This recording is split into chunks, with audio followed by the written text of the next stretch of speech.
All right, everyone, welcome back. Today, we're taking a deep dive into the Genome India project. Yeah, it's exciting stuff. It really is, and it's particularly relevant for our listeners preparing for the UPSC exams. Absolutely. This touches on so many important themes you'll see in the mains exam.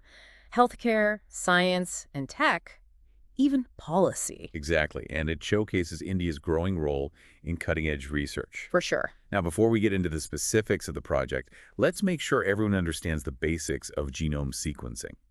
Think of a genome like a giant recipe book. A recipe book for life itself. It contains all the instructions for building and running a living organism. And sequencing is like reading that recipe, figuring out the exact order of all those ingredients, right? Exactly. And what's fascinating is that even small variations in the recipe can lead to different traits. Everything from eye color to disease susceptibility. So it's like saying everyone has a basic human recipe, but the Genome India project is finding out how different spices and cooking techniques make each person's dish unique. That's a great analogy. And remember, this builds upon the foundation laid by the Human Genome Project, which gave us the first draft of that basic human recipe. Right, so the Human Genome Project was like the first edition, and now the Genome India project is adding all these important details specific to the Indian population. Now, tell me more about why India's genetic diversity is so crucial to study. Well, India has a long history of endogamous communities, groups marrying within specific social or cultural circles. Right, I've read about that. And this has led to the preservation of specific genetic traits over generations. So we have a unique gene pool here in India. We do. It makes India a treasure trove of genetic information, offering valuable insights into human health and disease. I see. So by studying these unique genetic variations, researchers can uncover why certain diseases are more common in specific populations. Exactly, and that leads to more targeted treatments. Okay, so let's get into the Genome India project itself.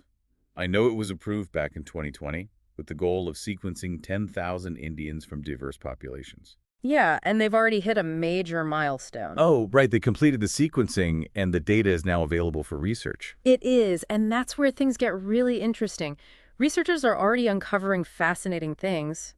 For instance, they're finding specific mutations related to diseases that are prevalent in India. Like what kind of diseases? Well, they found mutations linked to cardiovascular disorders, which are a major health concern in India.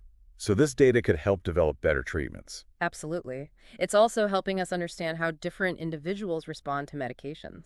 Oh, wow. So our genes can actually affect how well a medicine works for us. Exactly. In the past, doctors would prescribe medications based on general guidelines, but with this genetic insight, we're moving towards a much more personalized approach. So doctors could potentially use a patient's genetic information to choose the most effective drug and dosage for them. Yeah, that's the idea, minimizing side effects and maximizing the chances of recovery. That's incredible. It's like tailoring treatments to each individual's genetic blueprint. This sounds like a massive step forward in healthcare. It is.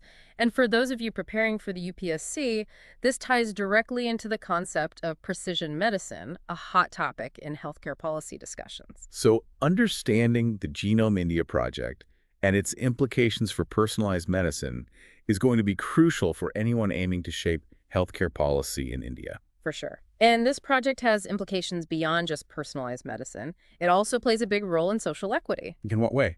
Well, by ensuring that healthcare is tailored to the specific needs of different populations, we can address healthcare disparities and move towards a more equitable system. Right, because everyone deserves access to the best possible healthcare, regardless of their genetic makeup.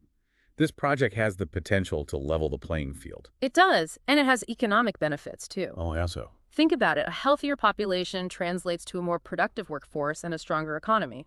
Makes sense. So we've covered the scientific breakthroughs, the potential for personalized medicine, the impact on healthcare equity, and even the economic advantages. But I imagine there must be some ethical considerations surrounding the Genome India project, right? Oh, absolutely. This kind of genetic information is incredibly sensitive. So how do we make sure that it's used responsibly and doesn't fall into the wrong hands? That's where the Department of Biotechnology comes in. They've developed a framework to manage access to the data.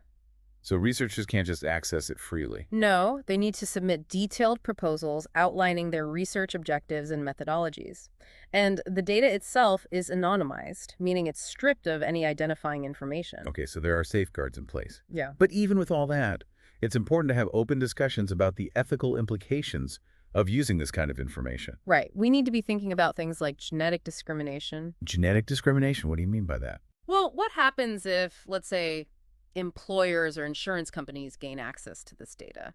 Could they use it to deny someone a job or health coverage based on their genetic predispositions? That's a scary thought.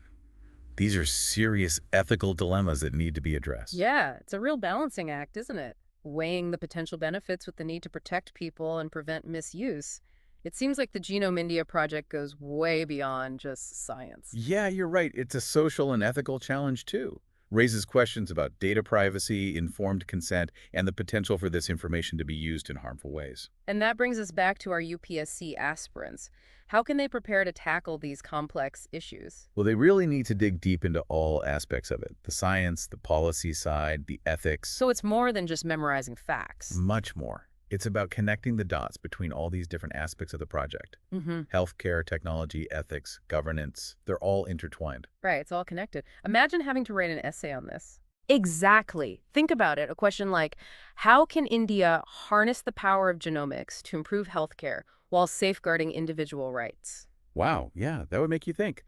Or maybe something about the ethical implications and social equity. Exactly.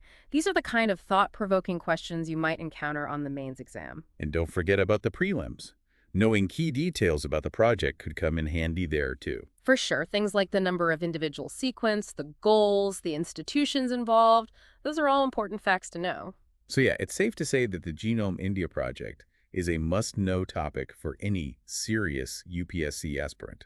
It's a perfect example of how science is directly shaping the future, a future our policymakers need to understand. Well, this has been a fascinating deep dive. We've explored the Genome India project from all angles, from the science behind it to its potential and the challenges that lie ahead. And hopefully our listeners have a better grasp of what it all means for India.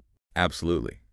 We've seen how it could revolutionize healthcare, the ethical considerations that need to be addressed, and its relevance for future policymakers. It's a project with immense potential. It really is. And with that, we wrap up our deep dive into the Genome India project. We hope you found it insightful and thought-provoking. If you did, be sure to hit that like button and subscribe to our channel for more deep dives into topics that matter. Until next time, keep learning and stay curious.